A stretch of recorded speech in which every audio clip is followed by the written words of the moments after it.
اس آدمی نے میرے کردار کو داغدار کیا تھا، لیکن آج دیکھو، جتنی عزت مجھے خدا نے دی ہے اس وقت، یہ تو نہیں تھی میرے پاس۔ بہت کچھ اس لمحے میں نے کھویا تھا، لیکن آج اس سے 100 گنا زیادہ میرے پاس ہے۔ اگر میں آج بھی اسی وقت میں قید رہتا، وہی سوچتا رہتا کہ میں اس شخص سے یا اس سے جڑے ہر ایک شخص کا وجود برباد کر کے رکھ دوں گا، تباہ کر دوں گا، تو مجھے کبھی زندگی میں اتنا سکون، اتنی خوشی تو نہیں ملتی۔ اور مجھے نہیں لگتا کہ اس دنیا میں سکون سے زیادہ قیمتی کچھ ہو سکتا ہے۔ میرا سکون میرے بچوں میں اور اب تم میں ہے۔ تم لوگ ہو میرے پاس، بہت ہے۔ میں کسی سے بدلے کی طرح تم لوگوں کو کھو نہیں سکتا، یا تم لوگوں پر کوئی آنچ آنے نہیں دے سکتا۔ عباس کا لہجہ ٹوٹا ہوا تھا، نرم تھا۔ اس کی آنکھوں کے سامنے ہر ایک گزرے لمحے کے وہ دردناک منظر موجود تھے جس میں اس نے سب کچھ کھویا تھا، اپنی ماں باپ، اپنی عزت، بہت کچھ۔ لیکن ایک گہری سانس لیتے وہ ان سب مناظر کو اپنی آنکھوں سے ہٹاتے، اپنی نظر اپنی بیوی پر ڈالتا ہے، جسے دیکھ اس کے لبوں پر ہمیشہ مسکراہٹ چھاتی ہے۔ ادا کو دیکھ صرف مسکراہٹ نہیں آتی، اسے دیکھ اس کے دل میں سکون اترتا ہے، وہ سکون جو اس کے پاس تھا، لیکن ادا کی صورت میں جو اسے سکون ملا تھا وہ کہیں نہیں تھا۔ اور میں کبھی آپ کو کچھ ہونے نہیں دوں گی۔ میں یہ نہیں کہہ سکتی کہ میں معاف کر دوں گی جو بھی آپ کے ساتھ غلط کرے گا۔ میں اس کا وجود ہی دنیا میں نہیں رہنے دوں گی۔ کسی نے آپ کی طرف آنکھ اٹھا کر دیکھا بھی تو آپ گزرے ہوئے وقت میں نہیں رہ سکتے، لیکن میں اپنا گزرا وقت نہیں بھول سکتی۔ میں آپ کے لیے بدل سکتی ہوں، بلکہ بدل چکی ہوں۔ آپ کی بیوی بن گئی، لیکن میں حقیقت میں کون ہوں، میں یہ کبھی نہیں بھولوں گی۔ وقت پڑنے پر جان لوں گی بھی، اور آپ کی خاطر دوں گی بھی۔ آپ نے انہیں معاف کیا ہے، پر میں نے نہیں۔ وہ میرا باپ ضرور ہے، لیکن میری زندگی میں میرا واحد دشمن بھی ہے۔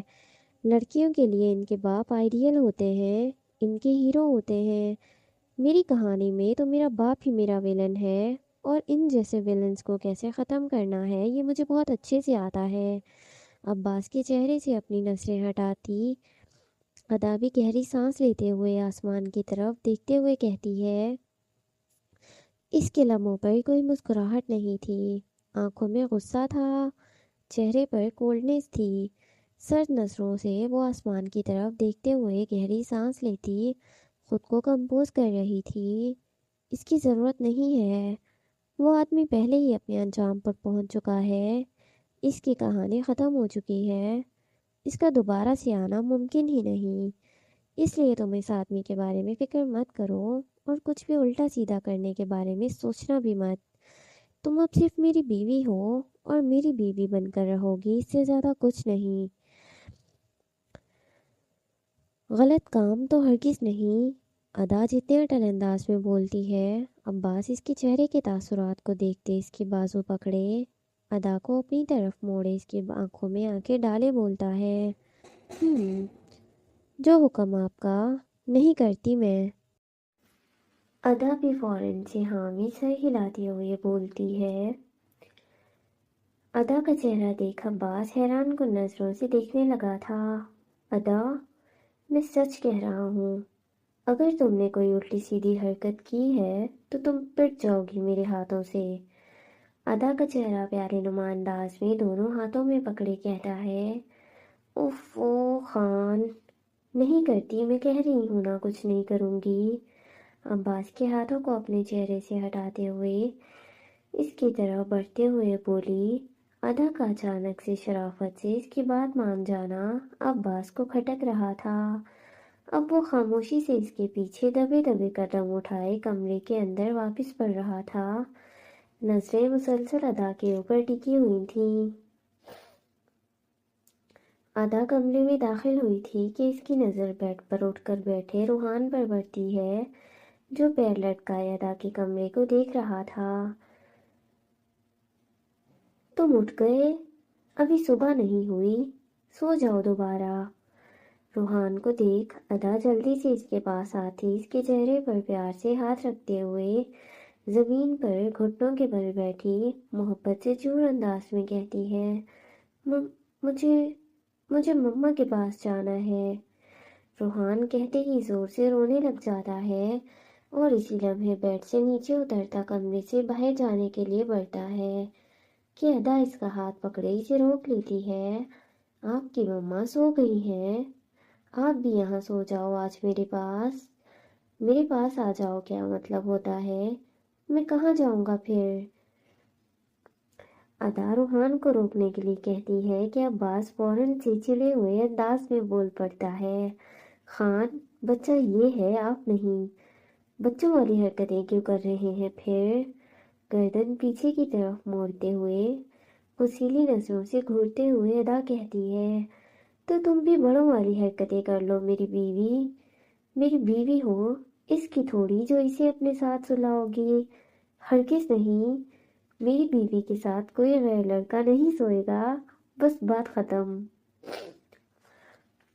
ادا کی طرف بڑھتا اس کے ہاتھ سے روحان کا ہاتھ دور کرتے ہوئے بولا، اپنے لفظوں کو درست کریں، مطلب کچھ اور نکل رہا ہے ان کا۔ زمین سے اٹھ کھڑی ہو کر عباس کے بازو پر ایک تھپڑ مارتے ہوئے کہتی ہے اور کہتے ہی روحان کا ہاتھ اس کے ہاتھ سے آزاد کراتی واپس اپنے ہاتھ میں پکڑ لیتی ہے۔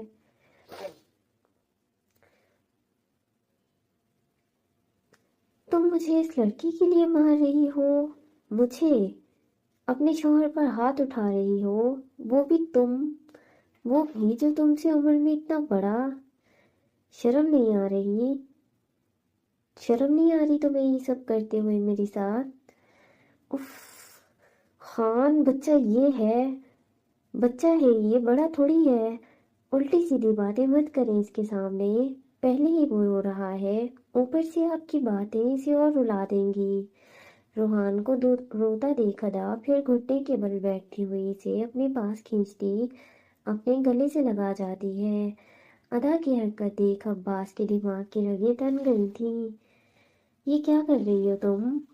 اپنے شوہر کے سامنے دوسرے لڑکے کو گلے لگا رہی ہو؟ ابھی کے ابھی دور کرو اسے خود سے۔ اپنی شہادت کی انگلی اٹھائے روحان کو دور کرنے کا حکمانہ انداز میں بولتا ہے، خان بس کر جائیں اس سے پہلے کہ میں آپ کا سر پھاڑ دوں۔ بچہ ہے یہ ابھی، میں اسے اس کی ماں کے پاس تو جانے نہیں دے سکتی نا۔ تو کھلے منہ کے ساتھ بڑی بڑی آنکھیں کیے حیران کن انداز میں پوچھتا ہے، تو یہ کہ آج یہ میرے پاس رہے گا، میرے ساتھ اسی کمرے میں، اسی بیڈ پر؟ اگر آپ کو یہ سب برداشت نہیں ہو رہا تو وہ دروازہ وہاں ہے، آپ باہر جا سکتے ہیں۔ اس حویلی میں بہت سارے کمرے ہیں جو سب خالی ہیں، کسی میں سے بھی ایک لے لیں اور سو جائیں چپ چاپ۔ تم اس ٹڈے کے لیے مجھے کمرے سے باہر نکال رہی ہو؟ عباس کو جیسے صدمہ لگ گیا ہو ادا کی اس بات پر۔ عباس بولتا ہے اور روحان ایک بار پھر سے رونے لگتا ہے۔ اسے سمجھ تو نہیں آ رہی تھی بڑوں کی باتیں اور یہ والی باتیں خاص طور پر، لیکن اسے اپنی ماں کی یاد آ رہی تھی۔ وہ کبھی بھی اپنی ماں کے بغیر نہیں سوتا۔ اس وقت بھی وہ اپنی امی کے پاس جانا چاہتا تھا لیکن ادا اسے جانے نہیں دے رہی تھی۔ یہ ٹڈا باپ کا پوتا ہے، یاد ہے تو بھری جوانی میں ماں بننے کے بجائے مجھے تو آپ نے دادی بنا کر رکھ دیا۔ اب ذمہ داری تو اٹھانی پڑے گی نا، اور ویسے بھی مس کر کے تو ذہن کی زندگی میں شادی والی رات آئی ہے، اب اسے سکون سے یہ تو گزارنے دیں۔ اب یہ تو میں اس کی برباد نہیں کروانے دے سکتی نا، آخر کار ماں ہوں، اتنا تو خیال کروں گی میں اپنے بیٹے کا۔ روحان کو اپنے گلے سے دور کرتی اس کے گال پر بوسہ دیتے ہوئے بولتی ہے۔ ادا کے لب ابھی روحان کے گال پر لگے ہی تھے کہ اتنے میں عباس کے غصے والی آواز اس کے کانوں میں پڑتی ہے، تم اس ٹڈے سے دور رہو ورنہ تم پٹ جاؤ گے اب مجھ سے واقعی میں۔ چھوڑو ان کو، یہ بزرگ ہیں، اپنے آپ میں غصہ کرتے رہتے ہیں، ان کے غصے پر دھیان نہیں دیتے۔ اچھے بچے ہونا، رات کا وقت ہو گیا ہے، سو جانا چاہیے آپ کو۔ مجھے بھی سونا ہے، آؤ ہم سوتے ہیں۔ روحان کا ہاتھ پکڑے ادا اسے بیڈ کی طرف لیے بڑھتی ہے کہ اتنے میں روحان ادا کے ہاتھ سے اپنا ہاتھ چھڑوا جاتا ہے۔